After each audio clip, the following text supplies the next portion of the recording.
பாலா, ரெடியா? என்னடி இன்னும் அப்படியே உட்காந்துருக்க? அங்க முகூர்த்தத்துக்கு நேரம் ஆயிட்டு இருக்கு. இத பாரு, மாமியார் வீட்டுக்கு போனதுக்கு அப்புறம் காலையில சீக்கிரம் எந்திரிச்சு எல்லா வேலையும் செய்யணும். இங்க எந்திரிக்கிற மாதிரி உன் இஷ்டத்துக்கு அங்கேயும் எந்திரிச்சா சரி வராது. எல்லார்கிட்டயும் சந்தோஷமா இருக்கணும், நல்லபடியா பேசணும். அங்க நீ நடந்துக்கிறத வச்சுதான் எங்களோட வளர்ப்ப டிசைட் பண்ணுவாங்க. அதனால எல்லாருக்கும் பிடிச்ச மாதிரி இருக்கணும் தங்கம். இங்க பாரு, கல்யாண பொண்ணா எவ்வளவு அழகா இருக்க தெரியுமா?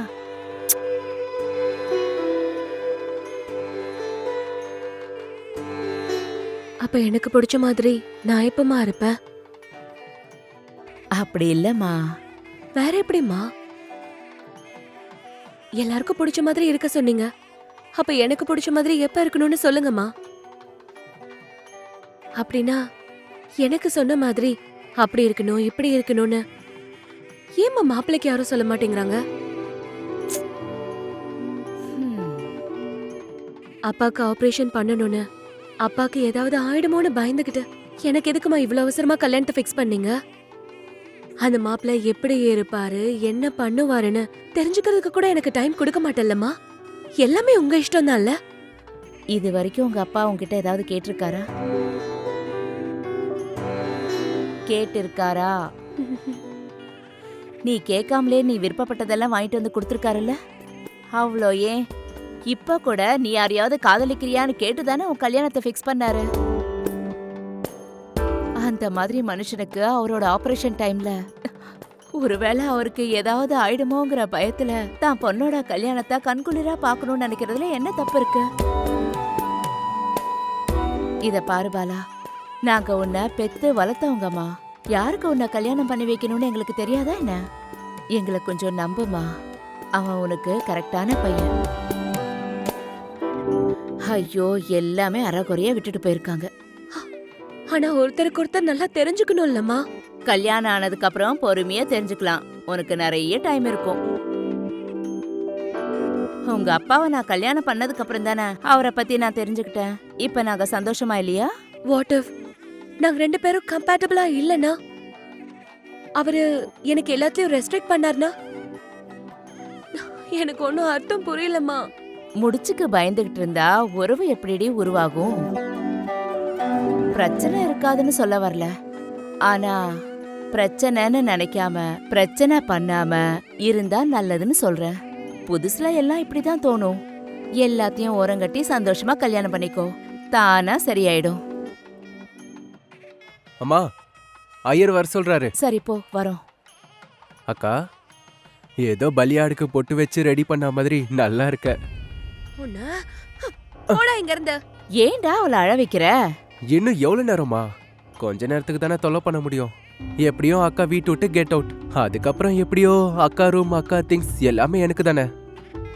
அப்பா, இந்த சிஸ்டர் தொல்லை இல்லாம நிம்மதியா இருக்கலாம். டேய், செவ்ல திரும்பிடும். முதல்ல நீ வெளியே போ. அக்கா சாரிக்கா, சும்மா ஜோக் பண்ண.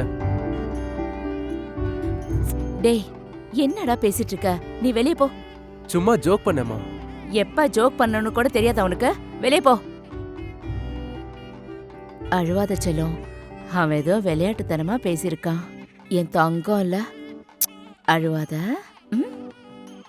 சரியா? டேய், உன்னை சீக்கிரம் வர சொல்றாங்கடா.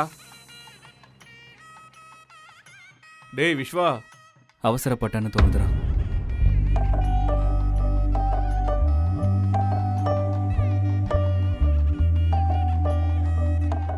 சிந்து என்கிட்ட பிரேக்கப் சொல்லி ஹாப்பியா இருக்குன்ற கோவத்துல எங்க அப்பாவோட ஃப்ரெண்டு பொண்ணு கட்டிக்க சொன்னாங்க, நானும் ஓகேன்னு சொல்லிட்டேன்டா.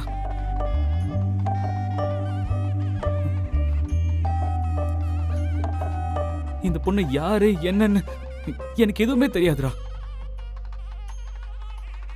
நான் இன்னும் சிந்துவை மறக்கலன்னு எனக்கு தோணுதுடா. இந்த நேரத்தில் கல்யாணம் பண்ணிக்கிறது கரெக்டா இல்லையான்னு கூட எனக்கு தெரியல. கரெக்ட் இல்லைனா கல்யாணத்தை நிறுத்திடலாமா? பைத்தியம் மாதிரி பேசிட்டு இருக்க.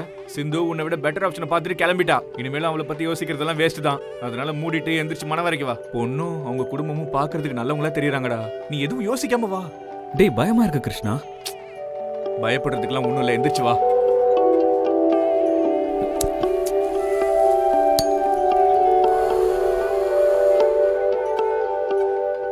டேய் விஸ்வா, உனக்கு அட்வைஸ் கொடுக்குற அளவுக்கு நான் பெரிய ஆள் கிடையாது. சிந்துவோட சாப்டரும் லைஃப்பில் முடிஞ்சு போச்சு. இந்த கல்யாணத்தை பற்றின முடிவு சரியா தப்பான்னு கேட்டால் என்னால் சொல்ல முடியாது தான். ஆனால் என்னால் ஒன்று சொல்ல முடியும். இந்த கல்யாணத்துக்கு நீ ஒத்துக்கிட்டா உன் லைஃப் புதுசாக ஆரம்பிக்கும்டா. லைஃப் எப்பவுமே நம்ம பிளான் பண்ண மாதிரி நடக்காதுடா. நீ எதை பற்றியும் யோசிக்காம இந்த பொண்ணை கல்யாணம் பண்ணிக்கோ, எல்லாம் தானா சரியாயிடும்.